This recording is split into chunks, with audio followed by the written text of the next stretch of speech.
Hi, I'm Gaylon, and I've had an abortion. Hi, I'm Britney, and I've had an abortion. We are from the Chicago Abortion Fund, and the Chicago Abortion Fund provides financial assistance for low-income women seeking to exercise true reproductive freedom.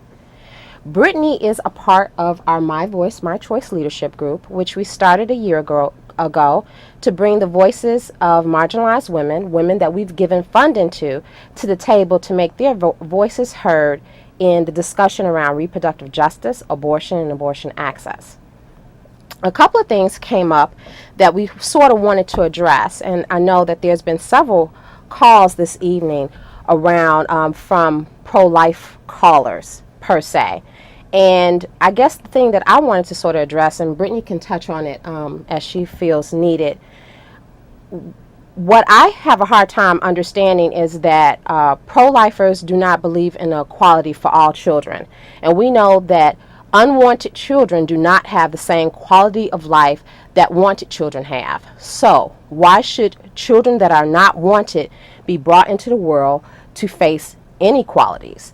So Brittany, what do you think about that and some of the calls? And people are calling in and saying, I'm pro-life and it shouldn't be, this and that. What do you think about that? What's your thoughts? Me personally, pro-life. I'm pro-life, but if there's an unwanted pregnancy and I know that I'm not able financially, mentally to take care of a child, then give me my choice and that be it. Well, here's my thoughts also on that too. When we also talk about the whole people, I remember having a conversation at a party one time, and some of the guys actually said that they were pro-life. They saw my abortion buttons, and they said that they were pro-life. And I asked him if he supported the war.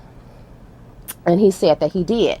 So then my question to him is, how can you be pro-life and support a war that is unjustifiable, or support the death penalty, or support, like, or walk past a homeless person and not help them out, or not adopt unwanted children that sit in foster homes?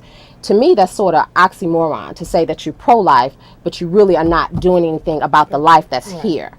So those are some of my thoughts. We do encourage you to call in if you have questions or you want to make comments for us.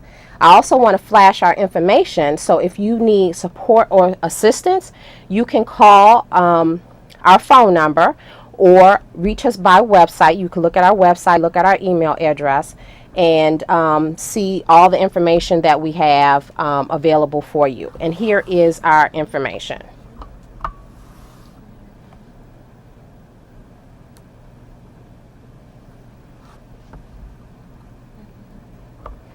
Once again, the Chicago Abortion Fund supports low-income women that are seeking to have abortion procedures and they cannot pay for them.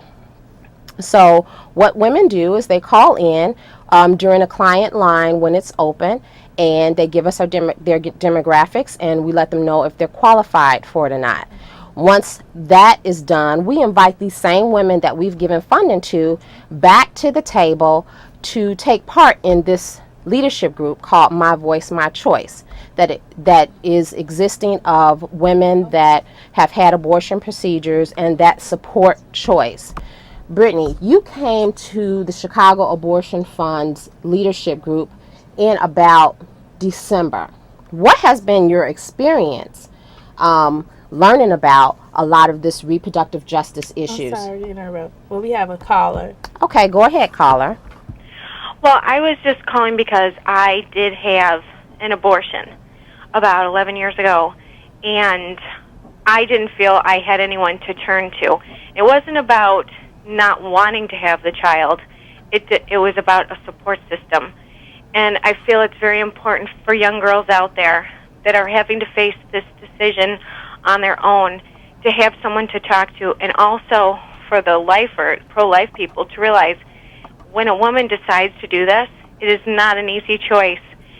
And as far as I'm concerned, it's probably harder than going through with having the child, because you have to live with that every day. Every time that month rolls around and you know you should have had that child, it is very difficult. And so people need to, especially young girls, need to know that they have a support system regardless of what choice they make. Thank you. Thank you for your comments, caller. And that is very true.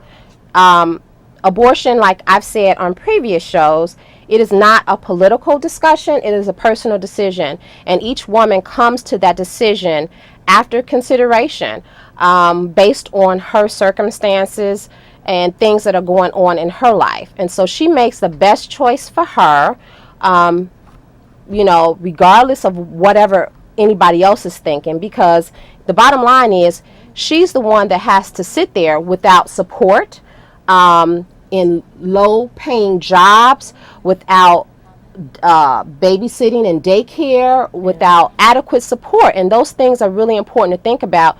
People don't think what the long-term effects are in forcing someone to do something that they really don't want to do or are not ready to do. And so that's one of the things that we have to keep in mind. Yes, all women need support, and this is actually what our leadership group is about providing women with some additional support that they need, that they want, and that we're willing to give to them.